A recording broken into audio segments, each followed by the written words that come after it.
Bonjour à toutes et bonjour à tous, on se retrouve pour la suite de notre cours sur la guerre froide. On va entamer aujourd'hui la troisième partie de ce cours. On avait, rappelez-vous, évoqué ensemble lors des séances précédentes les différents affrontements qu'il y avait eu entre les deux blocs, le bloc de l'Ouest et le bloc de l'Est.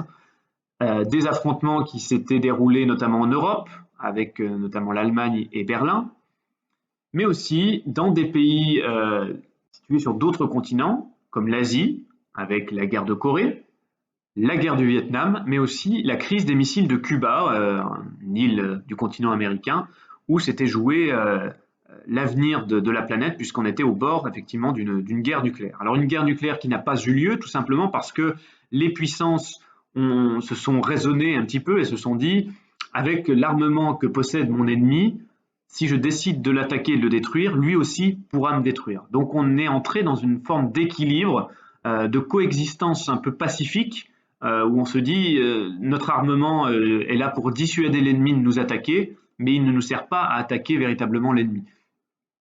Donc l'opposition est toujours là, évidemment, ça reste une opposition idéologique, deux visions du monde qui s'affrontent durant cette guerre froide, mais il va falloir trouver de nouveaux terrains d'affrontement et surtout de nouvelles formes pour s'affronter, puisqu'on ne peut pas véritablement s'affronter militairement, puisque l'ennemi peut nous détruire aussi. Ça va être l'objet de notre cours d'aujourd'hui. Vous pouvez noter grand 3, une guerre culturelle et d'opinion. Alors, comment va-t-on procéder aujourd'hui? Je vous ai mis à disposition à nouveau des documents que vous retrouvez dans les pièces jointes de Pronote. Les voici, 4 documents.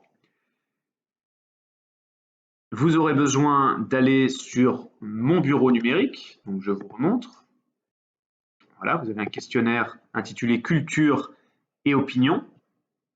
Donc 9 questions à remplir sur ce questionnaire à partir des documents que vous avez là. Une fois que c'est fait, on se retrouve après. Donc vous pouvez faire déjà pause sur cette vidéo et on se retrouve après pour les explications et la correction.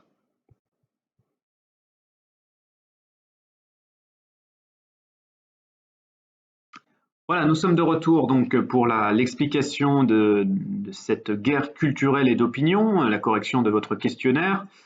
Alors, pour faire cette correction et pour noter le je retiens, vous allez avoir besoin du document que je vous ai mis également en pièce jointe. Vous aurez à l'imprimer, à le coller chez vous. Alors, j'espère que vous pouvez l'imprimer. Si ce n'est pas le cas, bon, c'est pas grave, c'est un document. Moi, je vous ai mis des images pour vous faciliter la mémorisation des notions. Mais vous pouvez très bien vous passer ces images-là et noter directement dans le cahier ce qu'il y aura à noter sur ce je retiens. Alors, vous avez une première phrase d'introduction que vous avez là, on peut revenir dessus, on vous dit pendant la guerre froide, les deux superpuissances vont aussi s'affronter sur le terrain de la culture et de la technologie. Hein, il va y avoir beaucoup de moyens qui vont être mis en place pour se livrer une véritable guerre de l'opinion. Hein, l'objectif, c'est de convaincre l'opinion que son modèle est le meilleur. Alors pour ça, il y a déjà les bonnes vieilles recettes que l'Union soviétique et les Américains connaissent et maîtrisent depuis longtemps, c'est bien sûr les affiches de propagande.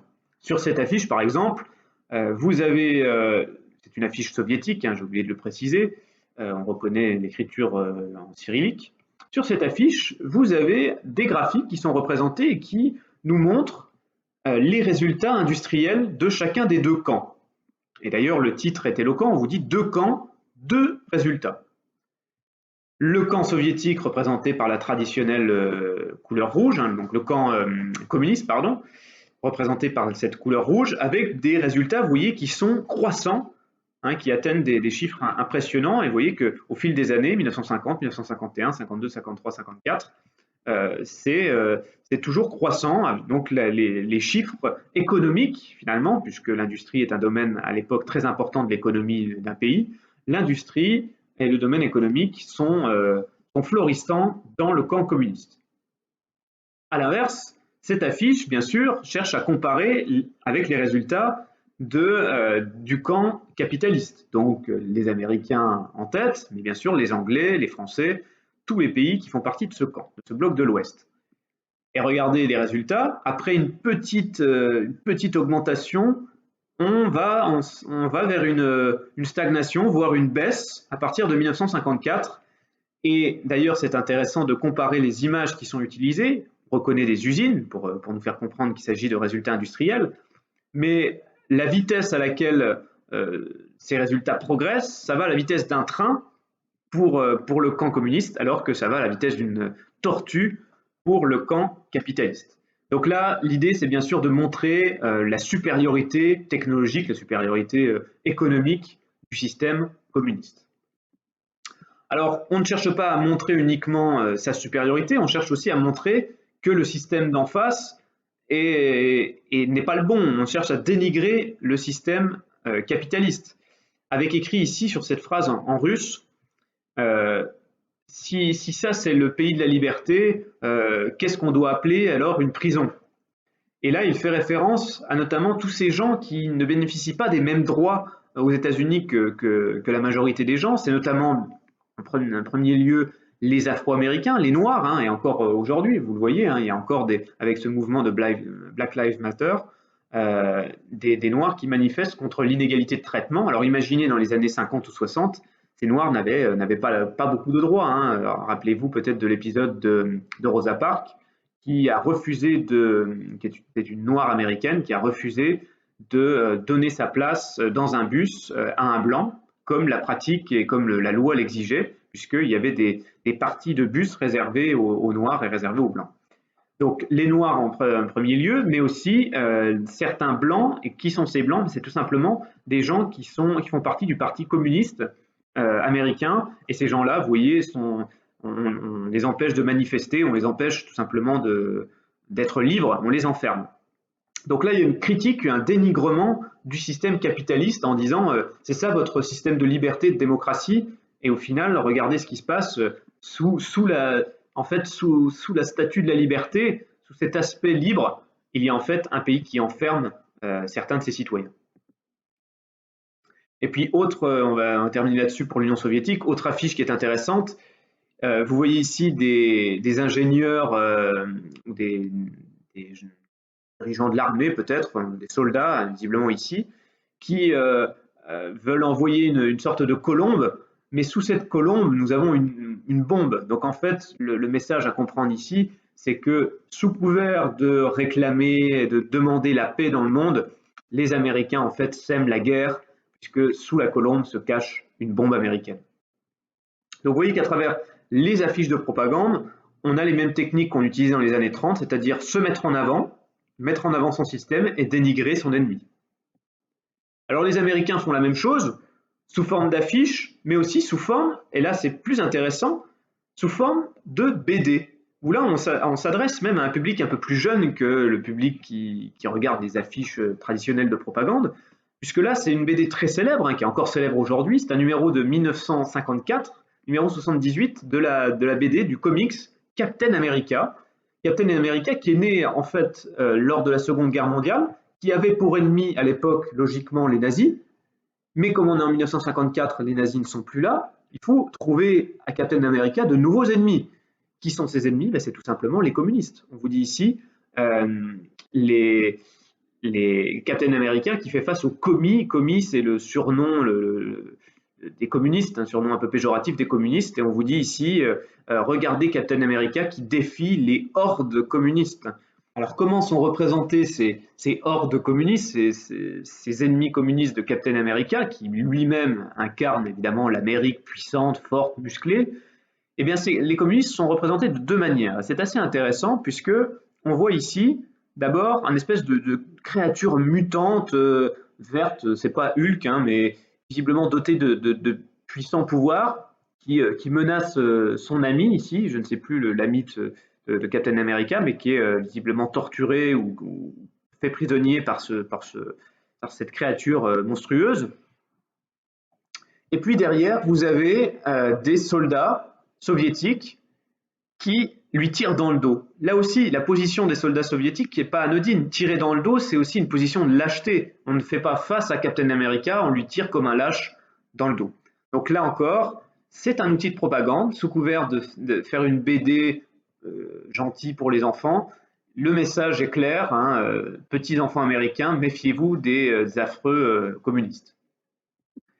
Alors les autres pays du bloc de l'Ouest notamment ne vont pas échapper à la règle de la propagande, puisque vous voyez ici, on est en France, puisque le message est en français, et chacun des blocs va essayer d'influencer la France. Là, vous avez un parti qui s'appelle Paix et Liberté qui a publié cette affiche de propagande, qui est un parti financé par les États-Unis, donc pour influencer l'opinion française, où vous voyez, on vous dit votez, c'est votre arme la plus efficace. Hein, donc vous, Français, vous devez voter pour faire quoi? Pour écraser le communisme.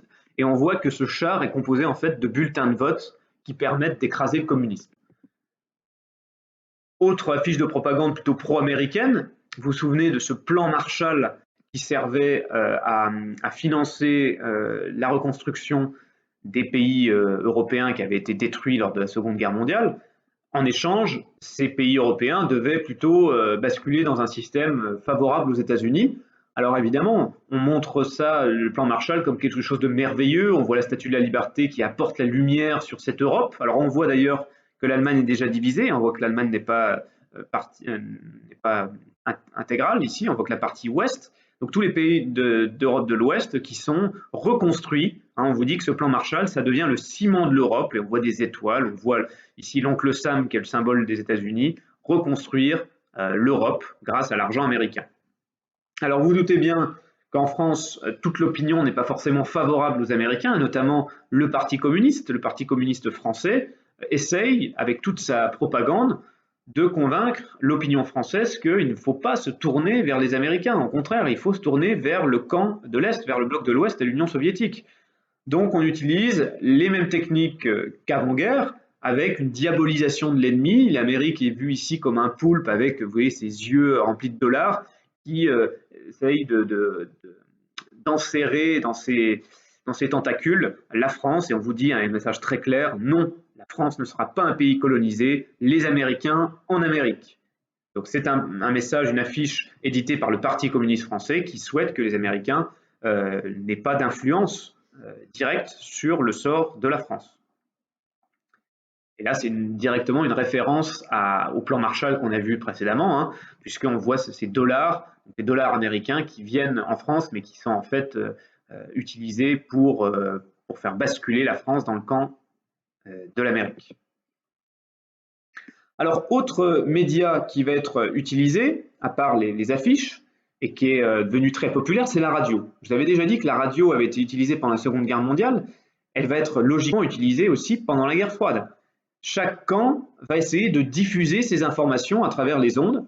La première de ces radios très célèbres, ça va être Radio Free Europe, qui est en réalité, comme son nom ne l'indique pas, on vous dit c'est une radio libre de l'Europe, c'est en fait une radio qui est financée intégralement par la CIA. La CIA, ce sont les services secrets américains. Donc c'est une radio à la solde de l'Amérique et qui évidemment délivre des messages uniquement pro-américains.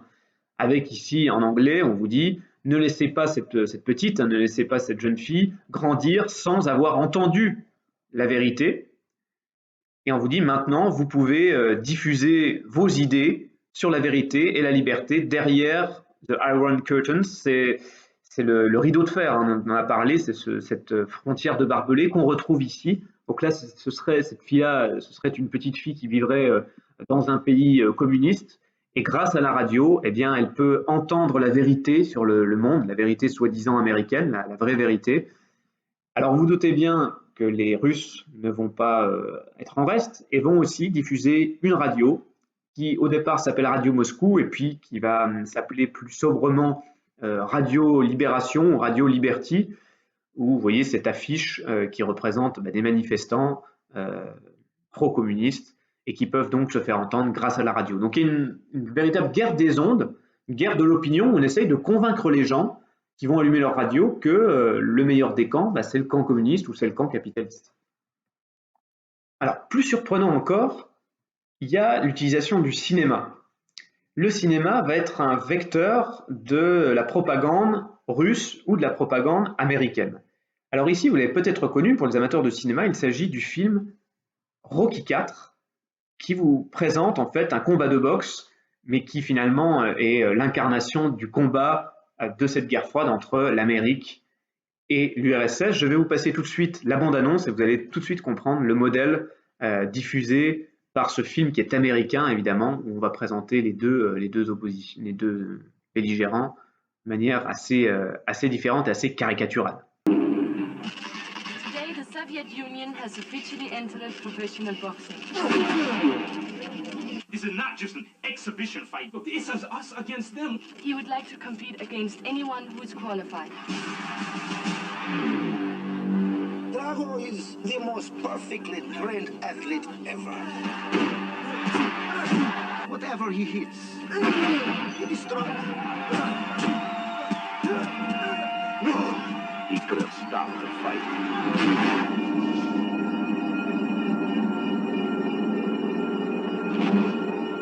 He could have saved his best friend's life.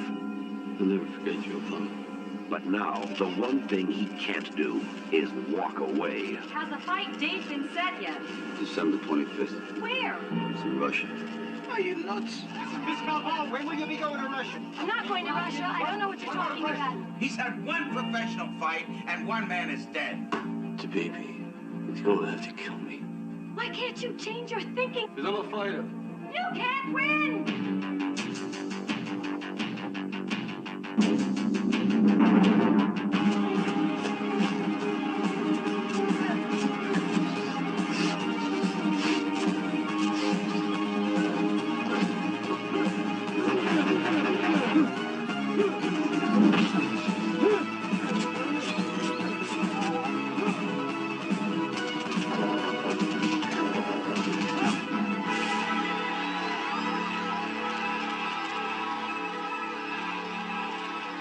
I must break you.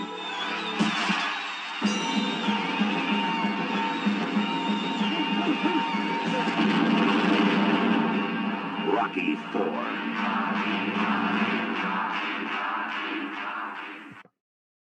Voilà, donc vous voyez une vision assez caricaturale hein, de ce sport qu'est la boxe et surtout de la guerre froide avec un Américain que vous avez peut-être reconnu hein, d'ailleurs, cet acteur américain très célèbre Sylvester Stallone qui dans le film a donc perdu son meilleur ami lors d'un combat de boxe face à un soviétique et qui prend sa revanche. Alors ce qui est intéressant, c'est la façon dont on présente les deux combattants, un Américain modeste qui s'entraîne modestement en sciant du bois dans la nature et le soviétique qui est quasiment comparé à une machine, à un cyborg, à un robot qui s'entraîne avec partout des électrodes, des robots qui le font vraiment passer pour quelqu'un d'inhumain. Donc à travers cet exemple-là, c'est aussi le message qu'on envoie sur qu'est-ce qu'est l'Union soviétique. L'Union soviétique, c'est quelque chose d'inhumain, tandis que les États-Unis est un pays, au contraire, qui est basé sur des meilleures valeurs.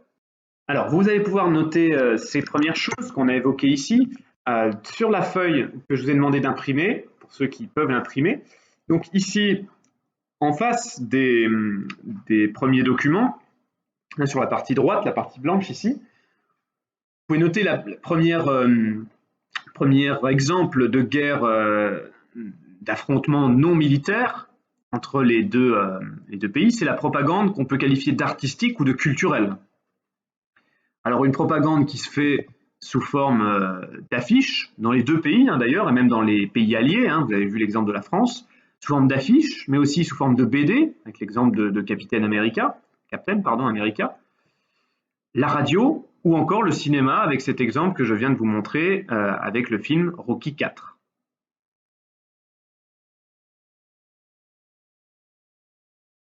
Alors quel est l'objectif? Il est tout simplement de diffuser son idéologie, donc montrer qu'on est les meilleurs, et essayer de dénigrer son rival aux yeux des autres pays du monde, pour faire basculer ces autres pays du monde dans son camp, tout simplement.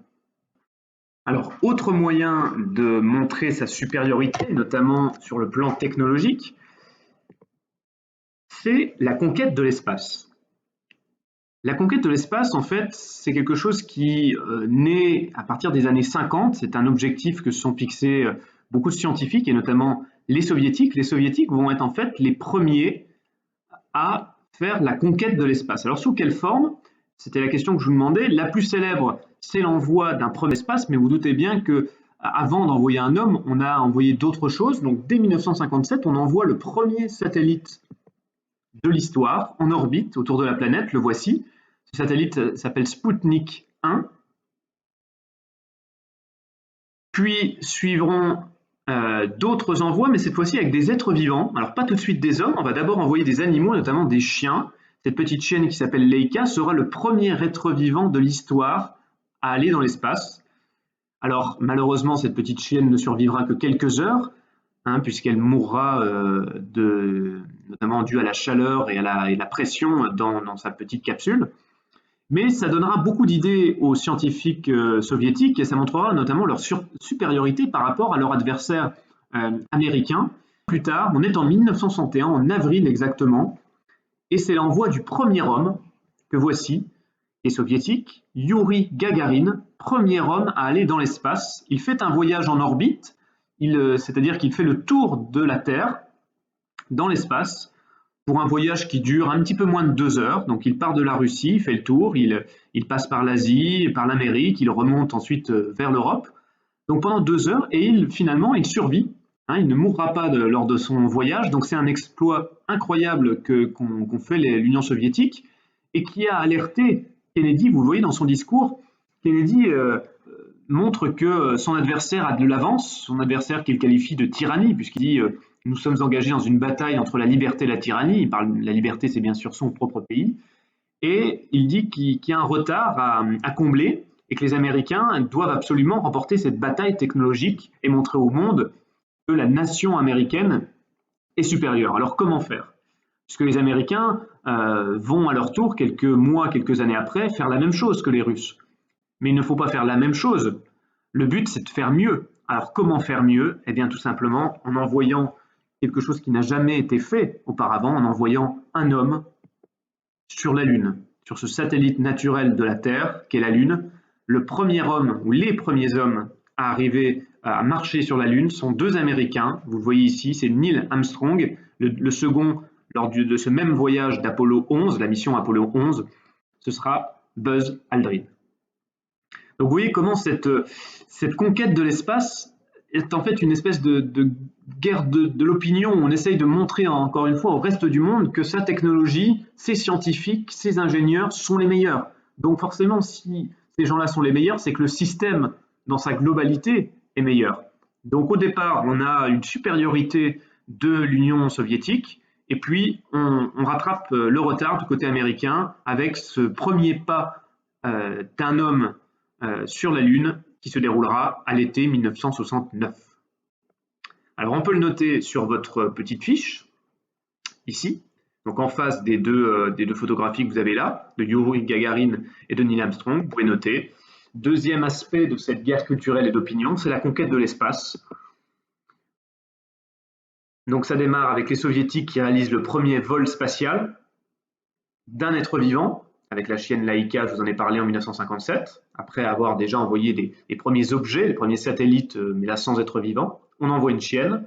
Il y en aura d'autres, des chiennes, qui survivront cette fois, entre 1957 et 1961, et c'est ce qui convaincra, les soviétiques d'envoyer un homme, courageux sans doute, Youri Gagarin, qui survivra à ce premier voyage dans l'espace. Et deuxième chose, bien sûr, les premiers à marcher sur la Lune sont donc américains, Neil Armstrong et Buzz Aldrin en 69. Et cette course donc à l'espace permet à chaque camp de montrer la supériorité et l'avenir du monde, puisque l'avenir du monde, c'est évidemment la conquête de l'espace, puisque vous voyez qu'encore en ce moment, on envoie alors non pas des hommes, mais des robots sur d'autres planètes comme la planète Mars.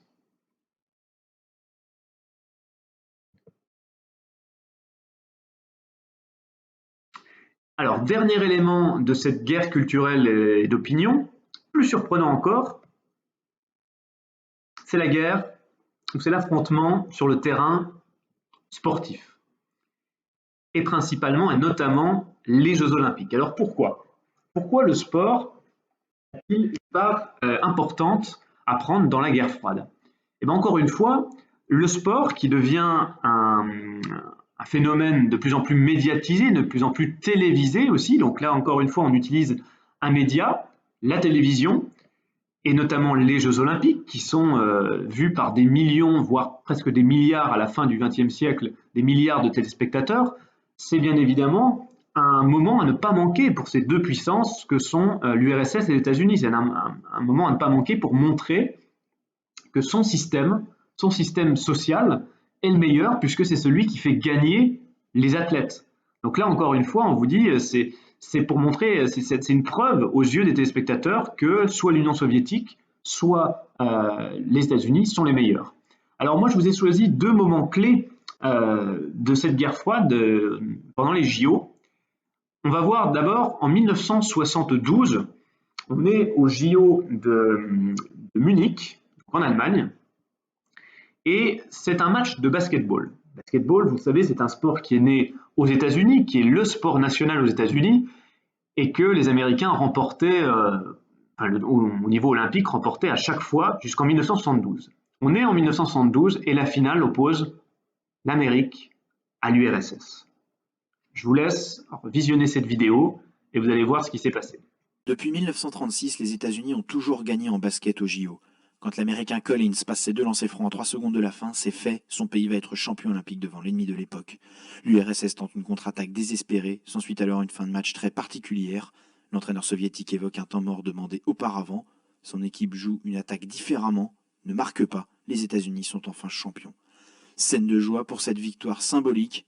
Avant l'incompréhension, le chronomètre n'a pas bien fonctionné. Les 2 arbitres redonnent la mise en jeu. Nouvelle opportunité donc. L'URSS adopte une nouvelle tactique. Elle marque et gagne. En pleine guerre froide, les basketteurs américains refusent d'assister à la remise des médailles. Donc là, vous voyez qu'à travers ce premier extrait, on est vraiment face à plus qu'un sport, puisque les Américains refusent d'assister aux médailles. Ça montre que les Américains ne sont pas invincibles et que surtout l'Union soviétique peut les battre. Alors, deuxième exemple tout aussi éloquent de l'importance du sport dans un conflit politique notamment. Deuxième exemple, toujours lors des Jeux Olympiques, mais cette fois-ci lors des Jeux Olympiques d'hiver. On est 8 ans après les événements que vous aviez vus à Munich avec le basket. On est cette fois-ci aux États-Unis lors des Jeux Olympiques de Lake Placid et on est sur un sport cette fois-ci beaucoup plus populaire et beaucoup plus maîtrisé par les soviétiques, c'est le hockey sur glace. Alors voyons ce qui s'est passé, on en reparle après. Pour commencer, je vous propose de revenir sur le grand événement de la nuit aux Jeux Olympiques de Lake Placid, la victoire en hockey sur glace de l'équipe des États-Unis sur l'équipe soviétique par 4-3. 1980. Les Jeux se déroulent au nord-est des États-Unis, à Lake Placid, dans une ambiance de crise. Les Américains menacent de boycotter les Jeux suivants, ceux de Moscou, pour protester contre l'entrée des Soviétiques en Afghanistan. Ce contexte diplomatique pèse sur les Jeux, en particulier le jour du match décisif du tournoi de hockey sur glace, États-Unis-URSS. Sur le papier, les Américains en blanc n'ont aucune chance. À l'époque, ils ne peuvent aligner que des joueurs universitaires, alors que l'Union soviétique reste sur 4 titres olympiques. En France, ce match est retransmis en direct avec les commentaires de Léon Zitrone. Il est bien évident qu'une rencontre internationale, aujourd'hui, en février 1980, avec tout ce qui se passe dans le monde entre les États-Unis et l'Union soviétique, cette situation ajoute indubitablement à la tension dans cette arène. L'URSS, grande favorite, ouvre le score. Mais les États-Unis égalisent rapidement dans une ambiance délirante. Toujours dans le premier tiers-temps, l'URSS reprend l'avantage et s'apprête à rejoindre le vestiaire en menant 2-1. Jusqu'à cette action américaine dans les 5 dernières secondes. Au retour des vestiaires, le match s'emballe et Léon Zitrone avec. Les Soviétiques ne parviennent pas à percer. Si maintenant, si Maltsev tire et ça va. 3-2 pour l'URSS. Mais en fin de rencontre, l'équipe des États-Unis marque 2 fois d'affilée. Le but victorieux est inscrit par le capitaine américain Mike Eruzione. 4-3, les Américains seront champions olympiques. Les supporters exultent dans tout le pays.